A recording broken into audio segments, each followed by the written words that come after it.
Bonjour à tous, bon réveil matinal. Shalom, shalom à tous les dévanciers de l'Europe. Un shalom spécial au pasteur Patrick Ndomezu, superintendant général des églises AD Paroles Vivantes. L'initiateur de ce programme mensuel les 10 jours d'Alliance. C'est un programme de prière, de jeûne et prière. Un shalom spécial à sa charmante épouse Maman Tina qui nous regarde depuis la ville de Marseille en France. Shalom à tous ceux qui nous regardent à travers le monde. Soyez bénis au nom de Jésus. Nous allons commencer nos temps de prière. Et avant toute chose, nous allons d'abord bénir le Seigneur qui nous donne cette opportunité d'être dans sa présence. Prions le Seigneur. Seigneur notre Dieu, notre Père, nous te disons merci. Toi qui nous accordes ce privilège d'être dans ta présence ce matin, nous te disons merci. Notre Dieu, toi qui nous as gardés tout au long de cette nuit et tu as permis que ce matin nos yeux s'ouvrent pour voir encore ce nouveau jour. Merci Seigneur pour ces moments, merci pour ces temps où nous avons vraiment besoin de toi, nous avons besoin de ton esprit pour nous conduire, pour nous guider dans tout ce qui va être dit, dans tout ce qui va être fait. Nous comptons sur toi, Seigneur. Bénis ces moments au nom puissant de Jésus. Amen. Avant de continuer la prière, nous allons nous appuyer sur un texte biblique.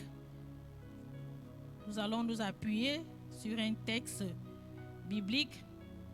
Et je dirais au préalable que le thème de notre point d'appui est celui-ci. Dieu t'avait déjà établi avant ta naissance. Ça, c'est le thème de notre point d'appui. Dieu t'avait déjà établi avant ta naissance. Et pour cela, nous allons lire dans le livre de 1 Samuel, chapitre 3, verset 20. 1 Samuel, chapitre 3, verset 20. Je vais faire la lecture. Tout Israël, depuis Dan jusqu'à Beersheba, reconnut que Samuel était établi prophète de l'Éternel. Tout Israël, depuis Dan jusqu'à Beersheba, reconnut que Samuel était établi prophète de l'Éternel. Ça, c'est notre texte d'appui. Alléluia. Tout Israël a reconnu. C'était une reconnaissance publique. Mais ce n'était pas Israël qui avait établi Samuel. Ce n'est pas le peuple qui l'avait établi. Le peuple a tout simplement reconnu le ministère de Samuel. Alléluia. Pourquoi? Parce que Samuel avait déjà été établi prophète par Dieu. Et cela avant sa naissance. C'est Dieu qui a établi Samuel avant sa naissance et Israël à un moment donné a tout simplement reconnu le ministère prophétique de Samuel. Je voudrais dire à quelqu'un ce matin que c'est Dieu qui vous a établi. Et les hommes pourront tout simplement vous reconnaître. Ça veut dire les hommes pourront tout simplement reconnaître votre ministère, comme fut le cas de Samuel. Nous connaissons tous l'histoire de ce jeune homme Samuel. Par sa naissance, nous connaissons l'histoire, comme je le disais, sa mère qui à un moment donné de sa vie s'est retrouvée dans des difficultés à enfanter, elle était stérile. Et elle a adressé des prières à Dieu. Elle a tellement insisté auprès du Seigneur parce qu'elle passait vraiment des moments difficiles. Et Dieu l'a exaucé. Elle a exaucé autant pour moi. Elle a fait une promesse à Dieu. Elle a dit, Seigneur, si tu me donnes cet enfant que je te demande, je te le consacrerai, je te le prêterai. Et c'est ce qui s'est fait quand Samuel est né. La Bible nous dit que Anne a accompli son vœu, le vœu qu'elle a fait au Seigneur. Elle est allée laisser le jeune Samuel au temple. Et,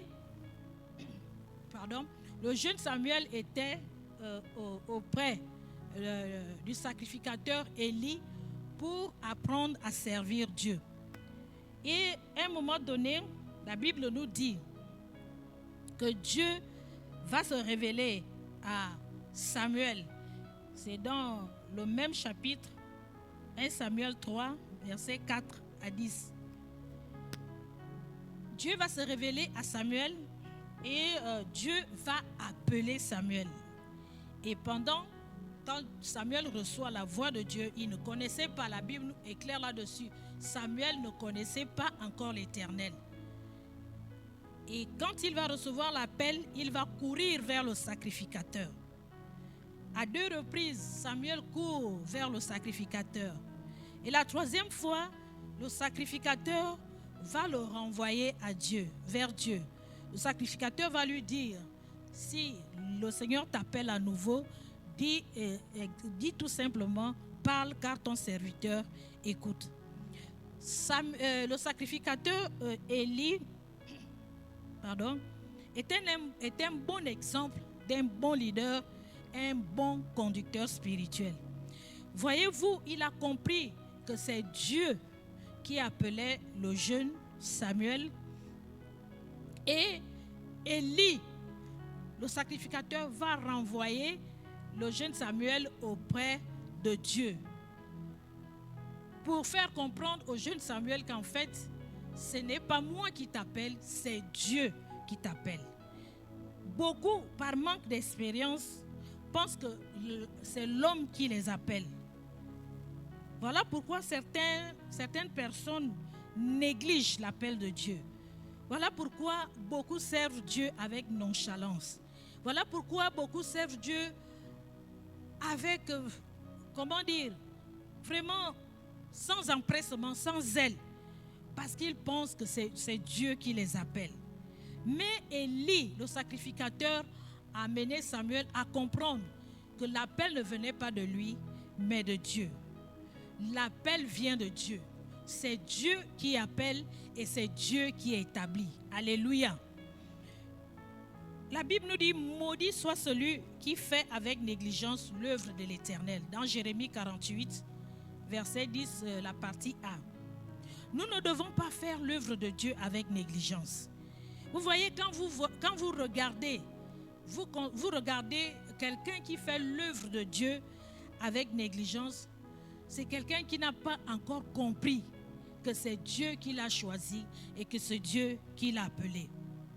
L'homme qui fait l'œuvre de Dieu avec négligence ne connaît pas encore que c'est Dieu qui l'a appelé. L'appel vient de Dieu et nous devons considérer l'appel de Dieu. Nous devons servir Dieu avec empressement. Nous devons servir Dieu sachant que c'est lui qui nous a appelés et c'est lui qui nous a établis. L'appel de Dieu, l'appel de Samuel vient de loin. Elle s'est tout simplement concrétisée, matérialisée quand il se trouvait au temple. Samuel a été mis à part, il a été choisi et établi par Dieu avant sa naissance. Et gloire à Dieu parce que après il a appris la leçon auprès de son maître Élie. Et quand Samuel a su que c'était Dieu qui l'appelait, il n'a plus jamais été le même.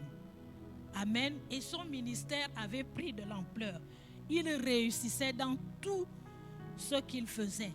La Bible nous dit dans 1 Samuel 3, 19, Samuel grandissait, l'Éternel était avec lui et il ne laissait tomber à terre aucune de ses paroles. Alléluia. Quand Samuel a su que l'appel venait de Dieu, la Bible dit qu'il a pris cela en considération et il ne laissait tomber à terre aucune des paroles qui venaient de Dieu. Combien de paroles nous laissons tomber à terre? Combien de fois nous avons foulé aux pieds l'appel de Dieu? Combien de fois nous avons négligé les recommandations de Dieu tout simplement parce que nous pensons que c'est un homme qui nous a appelés. Frères et sœurs, nous devons considérer l'appel de Dieu parce que c'est Dieu qui nous a appelés et c'est lui qui nous a établis. Même si tu occupes une fonction à l'église et que c'est le pasteur qui t'a établi là, sache que le pasteur n'est qu'un conducteur, n'est qu'un mentor, quelqu'un qui t'oriente dans l'appel de Dieu, dans le ministère auquel tu es appelé. Tout comme le sacrificateur Élie a orienté Samuel dans son appel. Voilà pourquoi ce matin, je vais attirer notre attention par rapport à l'appel de Dieu. Nous devons prendre en considération l'appel de Dieu. Et nous devons servir notre Dieu de tout notre cœur. Nous voyons les résultats de Samuel lorsqu'il a pris en considération, lorsqu'il a appris la leçon, parce qu'il était à l'école au pied du sacrificateur Élie. Lorsque Samuel a appris la leçon, la Bible dit qu'il n'a plus jamais été le même. Et tout Israël a reconnu. Vous savez, aujourd'hui, beaucoup cherchent la reconnaissance, mais ils ne veulent pas se conformer à la parole de Dieu. Beaucoup veulent être reconnus. Ah, moi, on ne me connaît pas dans cette église, on ne me connaît pas. Mais comment est-ce que toi-même tu considères ton appel? Parce que pour être reconnu,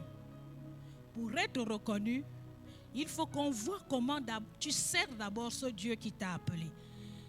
Pour être reconnu, il faut qu'on voit le zèle que tu as pour ce Dieu qui t'a établi. Frères et sœurs, nous n'avons même pas besoin de chercher la reconnaissance auprès des hommes.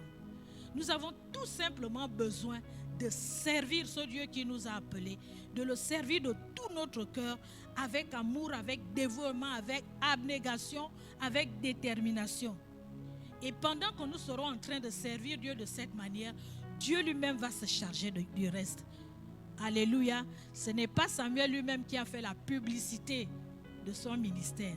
La Bible dit que Israël, tout Israël, depuis Dan jusqu'à Beersheba. Si vous regardez la carte, c'est vraiment une longue distance, une grande superficie. Tout ce monde-là a su que Samuel était établi prophète de l'Éternel. Alléluia. L'appel du jeune Samuel est très riche en enseignement, mais comme nous ne sommes pas dans un programme d'enseignement, mais de prière, voilà pourquoi nous allons tout simplement retenir que Samuel, au travers du sacrificateur Élie, son mentor, a appris à reconnaître l'appel de Dieu, a appris à reconnaître celui qu'il a établi avant sa naissance, et il a servi avec zèle et dévouement. Alléluia. Nous allons prier. Nous allons tout simplement demander à notre Dieu de nous aider. Nous devons reconnaître que c'est Dieu qui nous a appelés, c'est Dieu qui nous a établis. Et nous devons prendre en considération cela et le servir avec zèle, avec empressement. Nous allons prier vraiment pour que Dieu nous aide dans ce sens-là. Il y a trop de négligence dans la maison de Dieu. Il y a trop de nonchalance. Et quelquefois, on se pose la question, est-ce que réellement ces personnes savent vraiment que c'est Dieu qui les a appelés? Prions ce soir. Seigneur, notre Dieu, notre Père, nous avons besoin de toi. Nous voulons, Seigneur, que tu nous aides à considérer l'appel que tu nous as adressé. Nous voulons, Seigneur, comprendre que ce n'est pas un homme qui nous a établis, c'est toi. Souvent, Seigneur, nous regardons aux hommes. Seigneur, nous faisons les choses pour plaire aux hommes. Ah, Seigneur, c'est parce que nous n'avons pas compris que l'appel vient de toi. Seigneur, même le simple fait d'être dans ta maison, Seigneur, c'est déjà un appel. C'est toi qui nous as appelés. C'est toi qui nous as sortis de là où nous étions. Tu nous as conduits, emmenés dans ta maison pour te connaître et pour te servir. Voilà pourquoi, Seigneur, nous avons besoin de toi, pour que tu nous aides à comprendre que nous devons te servir de tout notre cœur, parce que notre appel vient de toi. Aide chacun de tes enfants. Aide ton peuple, Seigneur. Nous t'en supplions. Oh Jésus, Seigneur, nous voyons, Seigneur, oh mon Dieu, cette nonchalance dans ton église. Nous voyons, Seigneur, cette négligence. Voilà pourquoi la malédiction plane. Parce que tu dis dans ta parole que maudit soit celui qui fait avec négligence l'œuvre de Dieu. Ah Seigneur, nous ne voulons plus être négligents. Nous voulons te servir avec zèle, avec amour. Donne-nous comme Samuel t'a servi, du moment qu'il a su que c'était toi qui l'appelais, le jeune Samuel n'a plus jamais été le même homme. Et depuis ce jour, Samuel a pris son ministère au sérieux. Samuel t'a servi de tout son cœur jusqu'à ce qu'il a été reconnu par tout le peuple. Nous ne voulons pas chercher la reconnaissance auprès des hommes par la chair. Seigneur, c'est le travail que nous faisons qui va déterminer ce que nous sommes en réalité. Oh Jésus, aide-nous à comprendre ces choses. Nous t'en supplions au nom de Jésus. Amen. Nous allons encore prendre un autre exemple dans le livre de Jérémie, chapitre 1er, verset 5. Nous lisons dans le livre de Jérémie, chapitre 1er, le verset 5. Alléluia. Jérémie, nous connaissons l'histoire de Jérémie. La parole de Dieu nous dit, avant que je t'eusse formé dans le ventre de ta mère, je te connaissais. Et avant que tu eusses sorti de son sein, je t'avais établi prophète des nations. Alléluia. Lorsque le jeune Jérémie, Dieu se révèle à lui, Dieu lui dit que avant que je t'eusse formé dans le ventre de ta mère, je te connaissais. Et avant que tu eusses sorti de son sein, je t'avais établi. Frères et sœurs, l'appel vient de loin. Amen. Certaines personnes pensent que l'appel, c'est quelque chose de maintenant, depuis que je suis à l'église.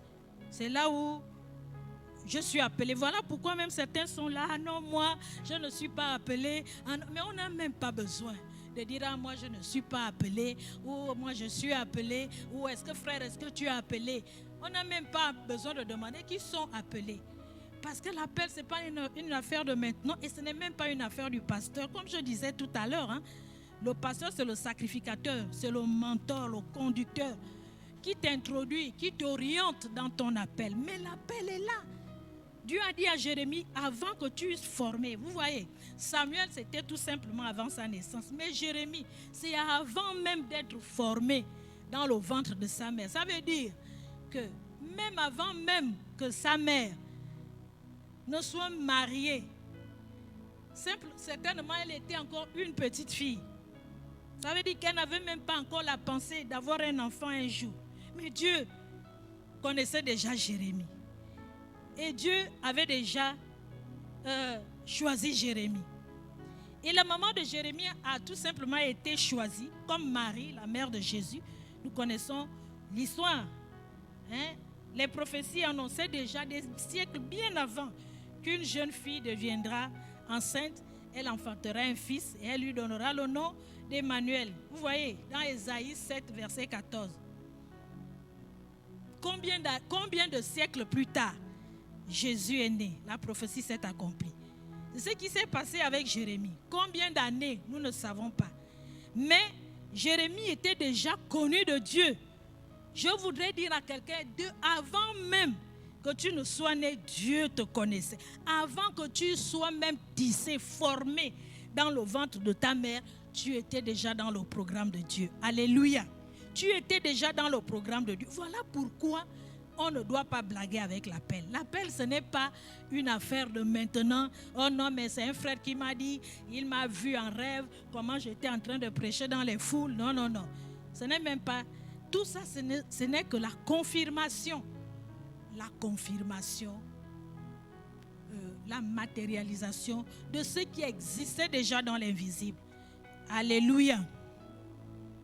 Donc, Jérémie, Dieu lui dit qu'avant que tu sois même formé dans le ventre de ta mère, je te connaissais déjà. Tout ceci pour nous montrer que l'appel vient de loin. L'appel vient de Dieu. Ce n'est pas d'aujourd'hui. Alléluia. L'appel vient de Dieu.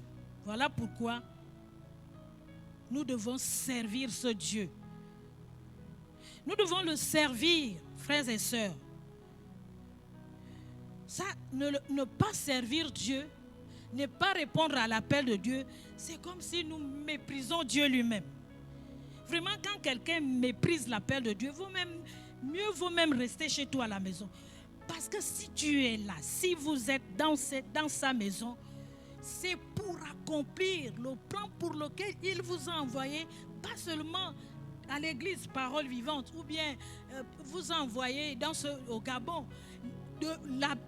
Vous devez accomplir ce pourquoi il vous a choisi depuis, ou bien même avant que vous ne soyez formés dans le ventre de votre mère. Vous voyez que ce n'est pas de la blague. Ce n'est pas vraiment de la blague. Ce n'est pas de la blague. Nous devons prendre cela au sérieux. Vous voyez, quand nous lisons la suite de l'histoire de Jérémie, à un moment donné, Jérémie va essayer de discuter. Il va dire, ah Seigneur, je ne sais point parler, je suis un enfant. Il a voulu donner ses raisons, mais le Seigneur va lui dire, non, c'est moi qui t'ai appelé et je serai avec toi. Alléluia. Vraiment que le Seigneur nous aide. C'est un autre exemple que j'ai pris pour nous amener à comprendre que l'appel, ce n'est pas l'affaire du pasteur. Ce n'est pas l'affaire du pasteur, ou ce n'est même pas une affaire de maintenant. L'appel vient de très loin. Elle vient de Dieu. Alléluia. Nous allons encore prier.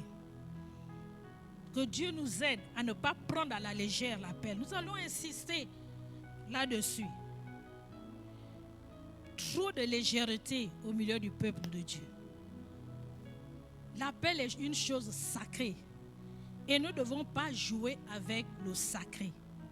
Amen. On ne joue pas avec les choses sacrées. Si Dieu a pris son temps de vous former, de vous créer et de vous placer dans le ventre de votre mère pour que vous puissiez naître sur la terre, c'est parce qu'il y a un objectif, un but à atteindre. Alléluia. Et ce but, vous devez l'atteindre, que vous le vouliez ou pas. Alléluia. Donc nous allons prier. Vraiment que Dieu nous aide encore à ne pas prendre à la légère l'appel de Dieu. Ne prenons pas à la légère l'appel de Dieu. Considérons l'appel de Dieu. Prions. Seigneur, une fois de plus, nous voulons te prier. Ah, notre Dieu, notre Père. Combien de fois nous avons joué avec le sacré? Combien de fois nous avons blagué avec les choses saintes? Combien de fois nous avons négligé notre appel? Nous avons pris cela à la légère. Oh Dieu, pardonne-nous. Aide-nous, Seigneur, à ne pas prendre à la légère ton appel. Parce que quand nous lisons ta parole, Seigneur, nous voyons que l'appel, ce n'est pas une affaire d'un homme. Ce n'est pas une affaire d'aujourd'hui. L'appel vient depuis les temps de l'éternité. Nous ne pouvons pas connaître le temps où tu nous avais déjà établis. La Bible nous dit tout simplement qu'avant que nous naissions, tu nous avais déjà établis. Mais nous ne savons pas combien de siècles auparavant tu nous avais déjà mis à part. Seigneur, et si nous sommes sur la terre, c'est pour justement accomplir cet appel, Seigneur. Nous ne voulons pas, Seigneur, passer à côté de l'essentiel. Parce que beaucoup sont en train de passer à côté de l'essentiel. Beaucoup sont en train de regarder à l'homme. Beaucoup sont en train de discuter. Beaucoup sont en train de présenter leurs lacunes. Mais Dieu ne regarde pas nos manquements. Moïse avait des manquements. Jérémie avait des manquements. Mais Dieu leur a dit que je serai avec vous. Seigneur, aide-nous à comprendre ces choses. Nous t'en supplions. Nous voulons, Seigneur, dans ces temps de la fin, plus que jamais, Seigneur, nous lever et te servir comme toi tu veux que nous te servions, Seigneur. Bénis chacun de nous, aide chacun de nous au nom de Jésus. Amen. Alléluia. Nous continuons dans la prière avec un autre exemple. Nous voyons l'apôtre Paul, c'est notre troisième exemple. L'apôtre Paul va encore plus loin lorsqu'il parle à l'église d'Éphèse. Dans Éphésiens chapitre 2, verset 10. L'apôtre Paul dit, car nous sommes son ouvrage, ayant été créés en Jésus-Christ pour des bonnes œuvres que Dieu a préparées d'avance afin que nous les pratiquions. Car nous sommes son ouvrage, ayant été créés en Jésus-Christ pour des bonnes œuvres que Dieu a préparées d'avance afin que nous les pratiquions. Il dit même dans le chapitre 1er, verset 4, en lui,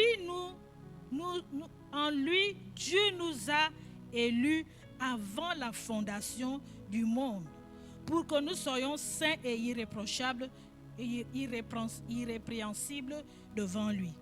En lui, c'est-à-dire en Jésus, Dieu nous a élus avant la fondation du monde. La Bible dit qu'il y a des œuvres qu'il a préparées d'avance afin que nous puissions les pratiquer. Alléluia. Frères et sœurs, nous devons pratiquer ces œuvres. Nous devons pratiquer ces œuvres que Dieu a préparées d'avance. Et nous sommes son ouvrage. C'est Dieu qui nous a façonnés. Il nous a créés en Jésus-Christ pour des bonnes œuvres que lui-même a préparées. Il y a des œuvres que Dieu a préparées que vous et moi nous devons pratiquer. Alléluia. Il y a des œuvres que Dieu a préparées, des bonnes œuvres que Dieu a préparées que vous et moi nous devons pratiquer. Et nous devons vraiment pratiquer ces œuvres. En fait, notre présence même sur la terre, c'est pour pratiquer ces bonnes œuvres-là. C'est pour pratiquer ces bonnes œuvres. Si vous ne le saviez pas, votre présence sur la terre, c'est pour pratiquer les bonnes œuvres que Dieu a préparées d'avance. Avant que vous ne soyez même conçus dans le ventre de votre mère, il y avait déjà des œuvres préparées que vous devez pratiquer. La question aujourd'hui est de savoir, est-ce que nous pratiquons les œuvres les œuvres que Dieu a préparées d'avance pour que nous puissions pratiquer? Est-ce que nous les pratiquons? C'est la question que chacun de nous devrait se poser. Pas ici à l'église, chez vous. Est-ce que réellement je suis en train de pratiquer les bonnes œuvres pour lesquelles Dieu m'a envoyé sur la terre? C'est des œuvres qui sont préparées, qui n'attendent que vous et moi. Est-ce que vous connaissez même ces œuvres-là? Frères et sœurs, il y a des œuvres que Dieu a préparées d'avance, que seulement vous devez pratiquer, personne d'autre. Et le fait de ne pas pratiquer ces œuvres-là, vous êtes en train de priver l'humanité de ces bonnes œuvres-là. Vous êtes en train de pratiquer le Gabon, votre pays, de ces œuvres-là. Vous êtes en train de pratiquer votre pays, vous êtes en train de priver votre pays de ces œuvres-là, de ces bonnes œuvres-là. Vous êtes en train de priver votre église ou votre famille parce que c'est des œuvres exclusivement préparées d'avance pour vous. Je prends un exemple. Imaginez un seul instant que les traducteurs de la Bible en français, la Bible que nous lisons, elle nous est utile, n'est-ce pas? Nous sommes contents, nous pouvons lire la Bible en français parce que s'il n'y avait que les Bibles écrites en hébreu ou en grec, d'aucuns diront, mais nous, on n'a pas appris cette langue. Mais il y a des gens qui ont pris le soin de les traduire en français, en anglais, en espagnol, pour ceux qui sont anglais, espagnols et autres, pour nous permettre de lire, de comprendre, d'avoir accès à la connaissance de la parole de Dieu. Imaginez un seul instant que ces hommes et ces femmes, ces personnes-là, aient négligé ces œuvres-là. Imaginez qu'à un moment donné, ils ont dit, bon, de toutes les façons, est-ce qu'aujourd'hui, nous aurons les Bibles traduites dans nos langues? Ces personnes allaient priver l'humanité de la lecture de la Bible en leur langue. Ils ont pris la chose au sérieux. Et ils ont minutieusement traduit la Bible en diverses langues pour permettre au grand nombre d'avoir accès à la connaissance de la parole de Dieu. Voilà pourquoi il est important que vous connaissiez, que vous sachiez ce pourquoi Dieu vous a appelé. Et quand vous le connaissez, vous le mettiez à pratique, comme ce fut le cas de Samuel. Samuel qui n'a pas négligé son appel. Comme ce fut le cas de Jérémie qui n'a pas négligé son appel.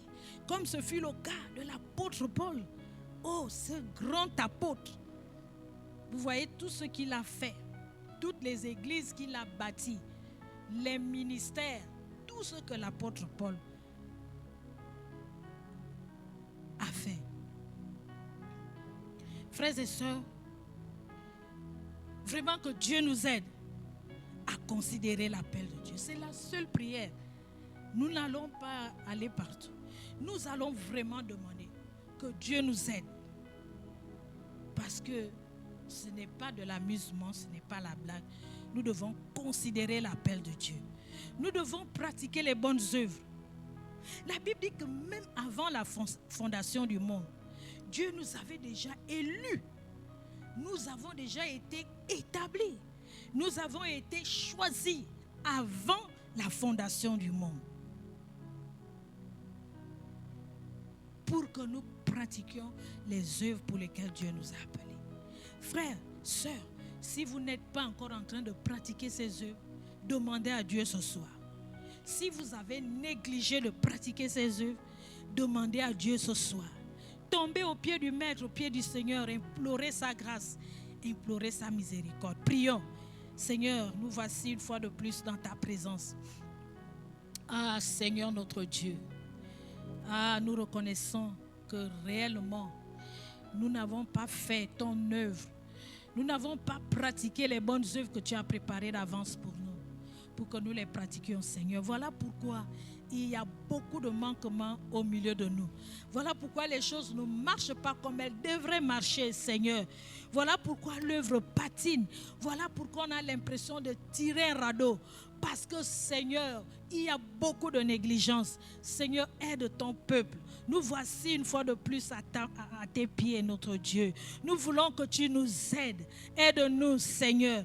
Aide-nous à pratiquer ces œuvres. Les œuvres que tu as préparées d'avance. Mon Dieu, aide-nous également à connaître ces œuvres. Pour ceux-là qui ne connaissent pas encore ce qu'ils doivent faire. Seigneur, parle au cœur de chacun. Seigneur, révèle-toi, Seigneur. Donne-nous de comprendre, de connaître, Seigneur. De connaître, Seigneur, ces œuvres-là que tu as préparées pour que nous puissions les pratiquer. Nous t'en supplions, notre Dieu. Nous t'en supplions, notre Dieu. Aide ton Église. Aide ton Église. L'Église doit pratiquer les œuvres que Dieu a préparées d'avance pour qu'elle puisse les pratiquer. Oh Seigneur, oh Dieu, nous voulons entrer pleinement dans notre appel. Nous voulons te servir, Seigneur. Nous t'en supplions. Donne-nous la force. Donne-nous la force, la capacité. Alléluia. Donne-nous la force, la capacité de te servir comme tu dois être servi, Seigneur. Donne-nous la force, la capacité de faire ton œuvre. Oh Jésus, nous t'en supplions. Nous voulons chasser de nos vies la négligence, la paresse. Nous voulons enlever de nos vies, oh, la négligence, la paresse. On n'a pas besoin de nous dire de faire ce que nous devons faire. Ah Seigneur, ce que nous pouvons faire et ce que nous savons faire. Seigneur, aujourd'hui, c'est ce phénomène que nous vivons où on a l'impression de pousser les gens avec la force. De pousser les gens avec la force. Oh Seigneur, quand Jérémie a su ce qu'il avait à faire, la Bible dit qu'il s'est donné entièrement. Et nous connaissons le livre de Jérémie témoigne des œuvres qu'il a pratiquées, Seigneur. Que chacun de nous soit dans son appel. Au nom de Jésus, que chacun de nous soit dans son appel et qu'il s'attelle à accomplir les œuvres que tu as préparées d'avance. Oh Seigneur, aide-nous. Nous t'en supplions. Seigneur, aide-nous. Aide-nous. Nous t'en supplions. Ah, Seigneur. Alléluia. Gloire à toi, Seigneur. Merci. Gloire à Jésus. Gloire à Jésus. Prions, prions, prions. Prions vraiment que Dieu nous aide. Nous voulons entrer pleinement dans notre appel. Dieu nous dit ce soir qu'il nous connaissait avant notre naissance. Avant que nous soyons même conçus, il nous avait déjà établis. Oh Seigneur, que ceux qui ne sont pas encore entrés dans leur appel, entrent dans leur appel. Au nom de Jésus. Que ceux qui ne connaissent pas, Seigneur, ce soir, fassent comme l'apôtre Paul, lorsque tu t'es révélé à lui sur la route de Damas. Seigneur, il s'est effondré à tes pieds. Il a dit, Seigneur, que veux-tu que je fasse? Oh, il est impossible d'être dans la maison de Dieu et ne pas connaître ce que nous devons faire, ce à quoi nous sommes appelés. Seigneur, aide ton peuple même à te rechercher, à chercher ta face. Il y a beaucoup qui ne connaissent même pas ce qu'ils doivent faire, tout simplement parce qu'ils ne cherchent pas aussi. Seigneur, aide ton Église. Nous avons besoin de toi, Seigneur, au nom de Jésus. Amen. Nous allons terminer par un dernier exemple. Nous parlerons toujours de l'apôtre Paul, c'est le 5e exemple. Alléluia, nous lisons cela dans le livre de Galates, chapitre 1er, versets 15 à 16. Galates 1, 15 à 16. Là, c'est l'apôtre Paul qui dit, « Mais lorsqu'il plut à celui qui m'avait mis à part dès le sein de ma mère et qui m'a appelé par sa grâce de révéler en moi son Fils, afin que je l'annonçasse parmi les païens, aussitôt je ne consultais ni la chair ni le sang. » Alléluia. L'apôtre Paul nous dit, lorsqu'il a plu à celui qui m'avait mis à part dès le sein de ma mère et qu'il m'a appelé par sa grâce. Frères et sœurs, l'appel c'est une grâce. Dieu nous appelle par sa grâce. Nous ne méritons pas, puisque nous n'existions même pas encore. Nous n'étions même pas encore sur la terre. Dieu nous avait déjà programmés. Nous n'avons rien fait pour être choisis par Dieu. C'est un privilège. C'est une grâce. Pendant que j'étais, je ne sais pas, dans le néant, Dieu avait déjà formé des projets pour ma vie. Alléluia. Et il dit que j'ai formé des projets de paix et non de malheur pour nous donner un avenir et de l'espérance. Oh, c'est un privilège. C'est une grâce que nous devons saisir avec nos deux mains. Nous devons embrasser cette grâce. Frères et sœurs, je bénis le Seigneur parce que très tôt, quand je me suis donné au Seigneur, je peux vous assurer que le jour même qu'on m'a prêché l'évangile, c'est le jour où j'ai compris ces choses. Ça, je le témoigne toujours. Je me suis prosterné devant le Seigneur pour dire, ah mon Dieu, toutes ces années passées loin de toi, je ne connaissais pas ces choses. Seigneur, merci parce que tu me permets de connaître ces choses. Voilà pourquoi, quand j'ai accepté le Seigneur, frères et sœurs, comme l'apôtre Paul, aussitôt, je me suis mise dans le service de Dieu. Ceux qui m'ont vu arriver à l'église peuvent témoigner. Je n'ai pas fait les premiers pas, je n'ai pas fait les entretiens, je n'ai pas fait la cure d'âme, je ne suis pas passé par les cours de baptême. Ça semble extraordinaire, mais c'est vrai. Et c'est le témoignage de ma vie. J'ai accepté le Seigneur.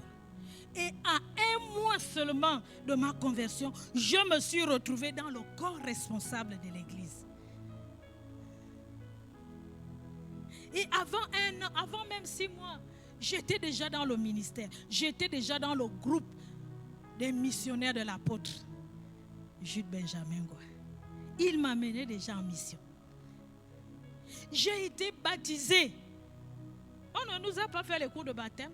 Nous étions tellement engagés qu'après quelques mois, on nous a baptisés. Et nous étions dans le service.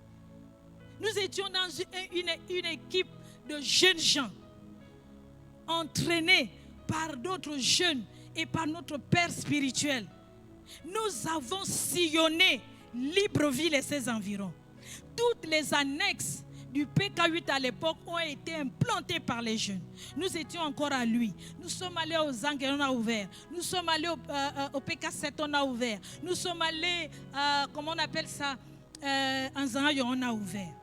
Parce que très tôt nous avons compris. La Bible, l'apôtre Paul dit que aussitôt, s'il dit qu'il n'a consulté la chair ni le sang, c'est parce qu'il n'a pas attendu qu'un homme lui dise fais ceci, fais cela. Comme c'est la coutume aujourd'hui, on doit te dire fais ceci. Ça veut dire que toi-même tu ne vois même pas le besoin dans la maison de Dieu. Tu ne vois même pas ce que tu peux faire. On doit te dire fais ceci. Ah mais le pasteur ne m'a rien dit. Ah bon? Est-ce que toi-même tu ne vois même pas qu'il y a un besoin quelque part? L'apôtre Paul aussitôt, il n'a pas attendu qu'on lui dise va évangéliser. La Bible dit qu'il s'est levé, il a commencé à témoigner de ce Jésus-là qui s'est révélé à lui sur la route, sur le chemin de Damas. Voilà pourquoi dans le livre de Galates, l'apôtre Paul va dire aux Galatiens que je m'étonne dans Galates 1:6, je m'étonne que vous vous détourniez si promptement de celui qui vous a appelé par la grâce de Christ. Beaucoup aujourd'hui sont en train de se détourner. Beaucoup sont en train d'abandonner, de se relâcher dans le travail. Je m'étonne, l'apôtre Paul était étonné. L'église de Corinthe, c'était une église qui avait bien commencé à servir le Seigneur, à suivre l'évangile de Jésus. Mais à un moment donné, ils vont se relâcher. C'est comme s'ils n'avaient pas encore compris. C'est une église qui a donné des problèmes à l'apôtre. Parce que c'est une église qui n'a pas compris que c'est Dieu qui les avait appelés. Frères et sœurs, nous ne devons pas ressembler à cette église-là qui se détourne. Beaucoup sont en train de se détourner de leur ministère. Oh, mais parce que moi, on ne m'a pas programmé. Oh non, moi, mais parce qu'on ne me soutient pas. Moi, parce qu'on ne me fait pas ceci, on ne me fait pas cela. Mais qui va te faire?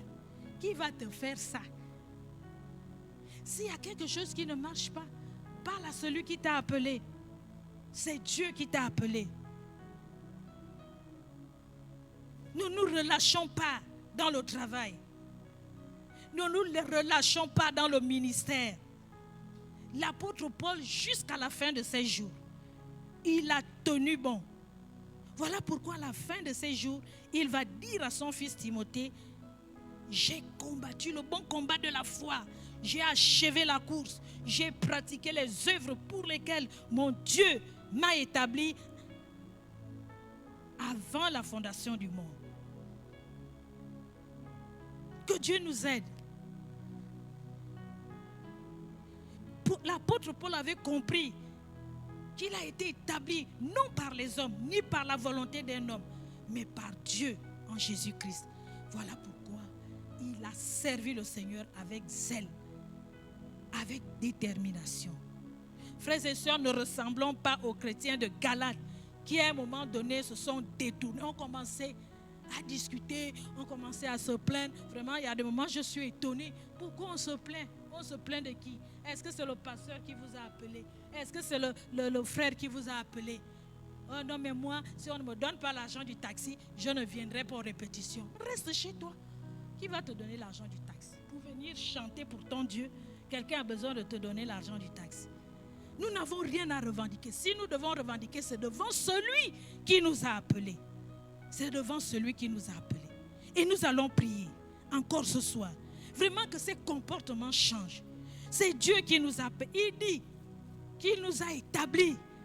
Vous êtes établis par Dieu, pas par un homme. Et vous devez servir ce Dieu.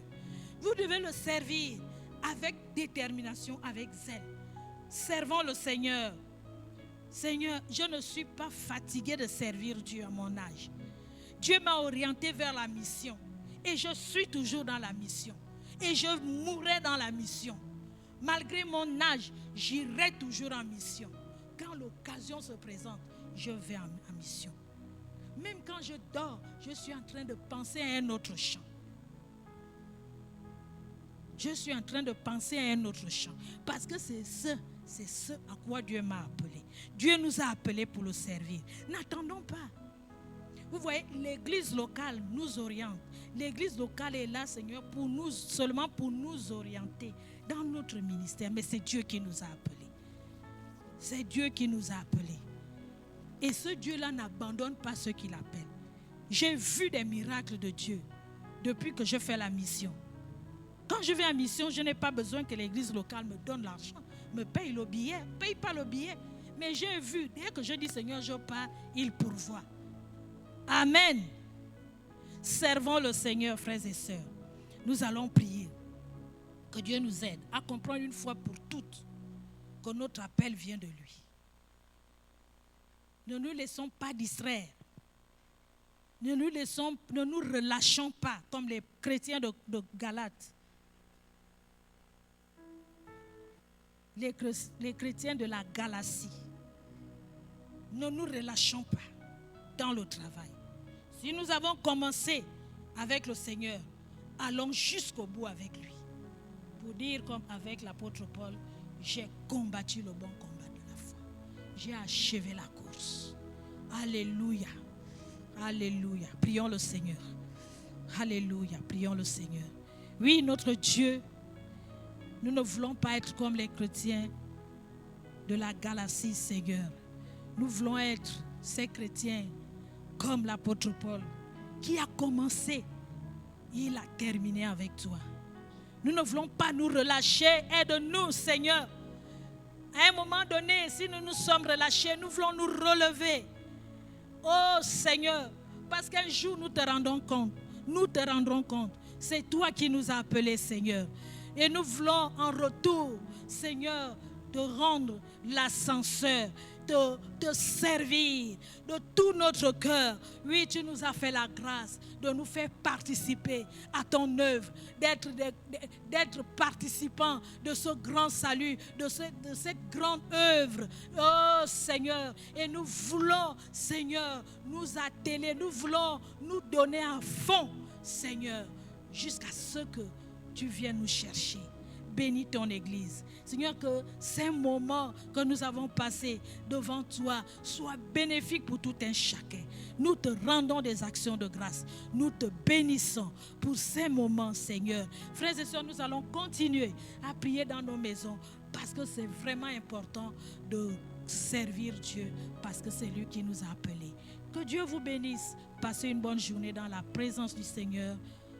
Amen.